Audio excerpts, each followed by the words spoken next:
10 ans, il s'en est passé des choses. On a vu ces images-là, on a revécu les émotions qu'on a vécues il y a 10 ans. Les Français aujourd'hui, comment ils vont? Pas très bien. D'abord parce que, évidemment, c'est un jour souvenir qui est lourd. C'est le pire des attentats qu'ait jamais connu la France. Parce que, de façon générale, la France vit avec la violence, avec la peur au ventre, la possibilité d'attentats. C'est quelque chose qui est souvent discuté. On voit d'ailleurs, je dis d'ailleurs parce que les images nous renvoient à cette tour Eiffel qui est derrière moi, colorée depuis hier soir, pavoisée aux couleurs de la France. Parce qu'évidemment, c'est un jour où tout le monde a les yeux braqués sur Paris, sur cette horrible soirée du vendredi 13 où, comme vous l'avez sans doute dit, j'ai pas pu entendre le segment avec Félix, 130 personnes sont mortes. Aujourd'hui, on est dans un mode commémoration. Le président vient tout juste d'arrêter son discours dans un parc qui est consacré à la mémoire des victimes, pas très loin de là où je te parle.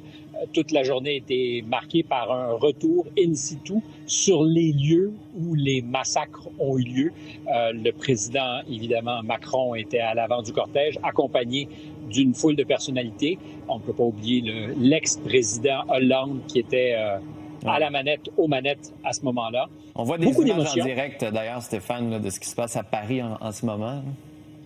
Beaucoup d'émotions parce que, comment te dire, tu sais, le 11 septembre, pour nous, c'est probablement ce qu'on a, pour ceux qui en ont la mémoire, qui étaient là, parce que c'est mon cas, je présentais le journal à ce moment-là, c'était le premier contact avec l'horreur absolue de ce qu'est le terrorisme dans notre cour arrière. Mais les événements étaient tels, les images étaient tellement impressionnantes, la destruction des 2 tours du World Trade Center, qu'on a un peu invisibilisé les victimes. Évidemment, il y a ces images horribles de gens qui choisissent de se défenestrer, de sauter plutôt que d'attendre la mort. Mais à Paris, c'est doublement traumatique parce que c'est d'abord l'incarnation de la cruauté, mais les yeux dans les yeux. Les terroristes au Bataclan sont avec leurs victimes pendant de longues minutes. Certains se demandent s'ils ne seront pas la prochaine personne à être abattue. Et deuxièmement, je disais au deuxième degré, les victimes qui ont eu tout le temps de mesurer la situation dans laquelle ils étaient. Mais ça engendrait aussi le meilleur. Il y a des histoires incroyables qui sont aujourd'hui racontées parce que les otages au Bataclan ont souvent été délégués par les terroristes à l'intérieur pour aller faire le tour du théâtre, s'assurer que si des gens s'y étaient cachés, qu'ils reviennent au cœur du théâtre, on peut imaginer, pour mieux les tuer. Et c'est ce jeune homme à qui on demande, alors qu'il est en joue, peux-tu aller voir si dans cette pièce, il y a quelqu'un, arrive devant la porte, constate en manipulant la poignée qu'il y a quelqu'un de l'autre bord qui la retient et qui se retourne vers les terroristes en disant « Non, ça y est, c'est barré, il n'y a personne derrière. » Évidemment, prenant le risque de ce qu'un terroriste décide d'aller voir pour lui-même. Mais il y en a plein de ces histoires. Et tu me demandais comment vont les Français. Ils vont dans le deuil parce qu'ils se rappellent, mais aussi parce qu'ils sont à mesurer tous les jours que c'est une menace qui est toujours très présente. Dans la dernière année, il y a 17 jeunes personnes de moins de 18 ans qui ont été arrêtées parce qu'elles étaient, ces personnes, dans un processus d'auto-radicalisation. On parle de radicalisation express ici. Donc, il n'y a plus de lien, comme à l'époque, entre Daesh et des gens qui sont sur le territoire français ou belge. Ce sont des gens qui, à travers des jeunes, devrais-je dire, à travers les réseaux sociaux, se radicalisent et décident seuls, sans complice, de passer à l'action. Ouais. Stéphane, juste te dire, nous, on a un point de presse de la STM qu'on regarde. Nos collègues vont l'écouter. On va pouvoir résumer ça dans les prochains instants. Là, je veux continuer notre discussion. Parce que qu'est-ce qui a changé en 10 ans? Tu le dis, là, il y a de l'auto-radicalisation, davantage de jeunes. Est-ce que la cohésion va bien? On entendait cette dame là, qui disait, non, moi, j'en ai pas contre mes confrères musulmans, mais il faut s'attaquer à ces djihadistes quand même. Il faut s'attaquer au cœur du problème. Est-ce que le vivre ensemble en France va mieux? Est-ce qu'il s'est affaibli? La vérité, c'est non. Il ne va pas mieux le vivre ensemble pour un paquet de raisons qui ne sont pas que liées aux attentats et à ces tensions intercommunautaires, parce qu'il y en a. La réalité de l'entrisme, un mot avec lequel, ou avec lequel on n'est pas encore tout à fait... nous autres, Exact, avec lequel on n'est pas très familier. Mais cette idée qu'il y ait des réseaux opérants qui essaient de s'infiltrer, de rentrer dans des organisations, dans la société civile, pour faire avancer la cause. Et dans ce cas-ci, c'est la cause, évidemment, d'un islam très politique. Alors, ça nous semble loin. Ce n'est pas si loin dans les faits, mais en France, c'est une réalité prégnante. Il y a, évidemment, des groupes terroristes actifs, dormants, qui sont sur le territoire, souvent surveillés de loin par les autorités, mais ça existe. Et puis, il y a une frange qui, pour autant, ne pense pas au terrorisme, mais travaille à une espèce de radicalisation, une espèce d'islamisation de la société.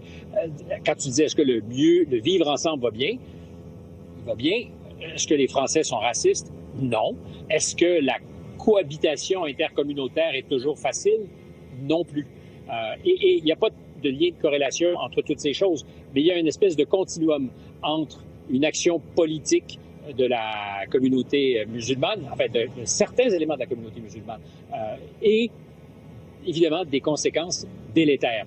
Et ça fait qu'il y a en France, en ce moment, et probablement durablement, un sentiment d'insécurité parce que la menace djihadiste, elle n'est pas abstraite. C'est pas théorique. C'est quelque chose qui est arrivé, qui pourrait arriver. J'étais ce matin sur mon plateau ici à BFM avec le ministre de l'Intérieur, M. Nunez, l'ancien préfet de Paris.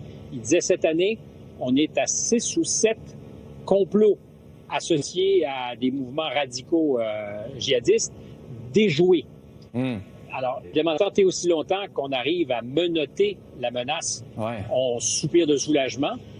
Mais c'est quand le pire arrive, évidemment, qu'on se réveille et qu'on se demande qu'est-ce qui nous a échappé. Puis je réponds finalement à l'autre portion de ta question. C'était qu'est-ce qui a changé? Bien, l'appareil judiciaire est beaucoup mieux équipé aujourd'hui. Il y a maintenant un parquet national antiterroriste qui se saisit de certaines affaires, qui a des moyens distincts, développer une expertise et qui est mieux à même de répondre à ces dangers qui ne sont pas virtuels. Et juste, parce que c'est important ce que tu dis, que la police agit mieux, la police comprend mieux, et ça c'est vraiment différent, mais est-ce que les Français ont encore peur? Est-ce que cette peur, elle est encore présente? Écoute, c'est une question qui est difficile, parce que est-ce qu'il y a quelque chose comme la France? Il y a des Français qui ont peur, il y a des Français qui ont moins peur. Non, mais la vérité, c'est que l'expérience sensible face à l'insécurité, entre ce que tu vis à Montréal et ce que vivent les Français de façon générale, et particulièrement les Parisiens, c'est pas du tout la même chose. Dans tous les registres, d'ailleurs, pas juste parce que la menace terroriste est ici plus présente, l'insécurité est un facteur avec lequel une bonne partie des Français ont appris à vivre. Ça ne veut pas dire que tu es menacé à chaque fois que tu sors faire tes emplettes, mais c'est pas juste un discours, c'est pas juste une espèce de paranoïa diffuse, ça s'appuie sur une réalité qui fait peur à plusieurs. Et on ajoute à ça, à l'étage supérieur, le terrorisme, qui est évidemment la pire des incarnations en termes de terreur. C'est ça l'objectif d'ailleurs, c'est de terroriser les populations. Qu'est-ce qu'on a fait? On a tué 130 personnes. Pourquoi? Parce que c'était des impies, parce que c'était des gens insouciants, parce que c'était des gens qui avaient du plaisir, qui avaient du fun un vendredi soir, qui étaient à une terrasse, qui buvaient. Et c'était ça leur principal tort. Et probablement parce qu'ils étaient insouciants. C'est un rappel à tous. Vous avez cette vie, mais vous êtes coupable de l'avoir. Et je dis 130 victimes parce qu'il y en a 132. Et ici, on fait le décompte très précisément. 130 sont morts le jour des attentats. 2 des victimes qui n'étaient pas mortes lors des attentats ont choisi de se suicider. Et dans le calcul, on dit maintenant, il y a 132 morts. Oui, on peut comprendre pourquoi. Stéphane, merci d'avoir été là.